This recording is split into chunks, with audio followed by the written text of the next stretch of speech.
G'day, Ranter here, and today in these otherwise pretty grim days for democracies, especially if you're watching the United States, I'd like to talk about something that I reckon is a pretty proud feature of our Australian democracy.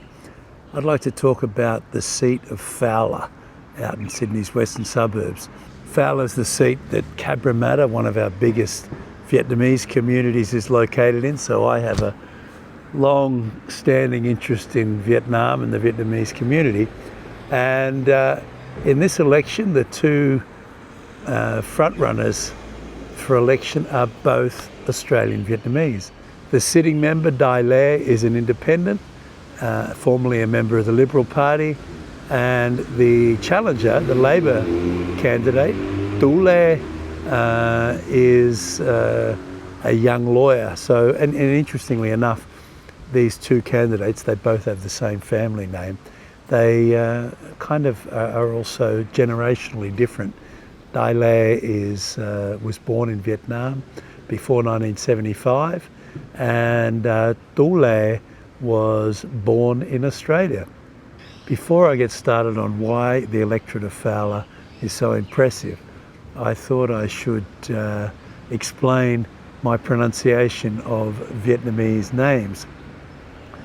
I'm a okay speaker of Vietnamese, and I find it really interesting that we mispronounce so many Vietnamese names, even the easy ones. Some Vietnamese names are really difficult to pronounce, but some are not.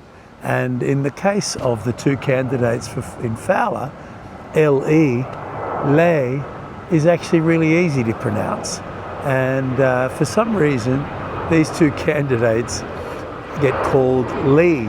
So Tu Le and Dai Le, and that's not even close to the correct pronunciation of these names. So I thought I might start by actually making clear that the correct pronunciation of these names is more like Lay or Le. Lay will do, and it's a lot closer than Lee. So I think it's probably time, after decades of having Vietnamese living amongst us here in Australia, that we actually started to try and accurately speak some of the most commonly used names.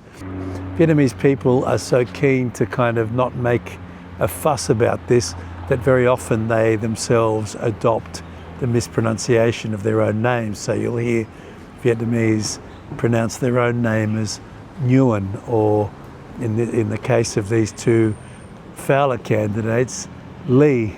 So what is it about the seat of Fowler that I'm so proud of? Well, the obvious one is that we have two Vietnamese women candidates fighting it out. That's a good sign. You know, 2025 Australia, I think there are lots of multicultural candidates running for seats across the country.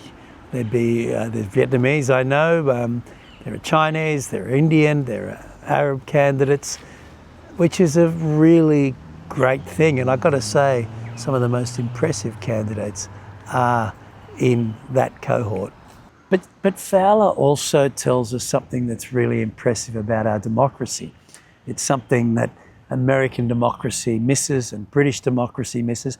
And I would say both of those countries would be so much better if they replicated this feature of Australian democracy. And we're not the only country that has this. I'm talking about preferential voting. I don't think Donald Trump, for example, would be possible in a preferential voting system. And Fowler is a really good example of the preferential voting system in action, because in the last election, the Labor Party tried to parachute in a candidate, Christina Keneally, a star candidate who happens to live on the northern beaches. They tried to parachute her into the western suburbs of Sydney, and the people of Fowler said, nah, not really. They weren't super excited about that. But you've got to note that Christina Keneally won the primary vote handsomely. She won, I think I'm not sure of the exact numbers, I'll have that in the blog, but I think she won more than 30,000 primary votes. I think Dailai won only 25,000 primary votes, and yet Dailai won the election. Why is that? Well, because Dailai had many more voters rank her second in their preferential vote.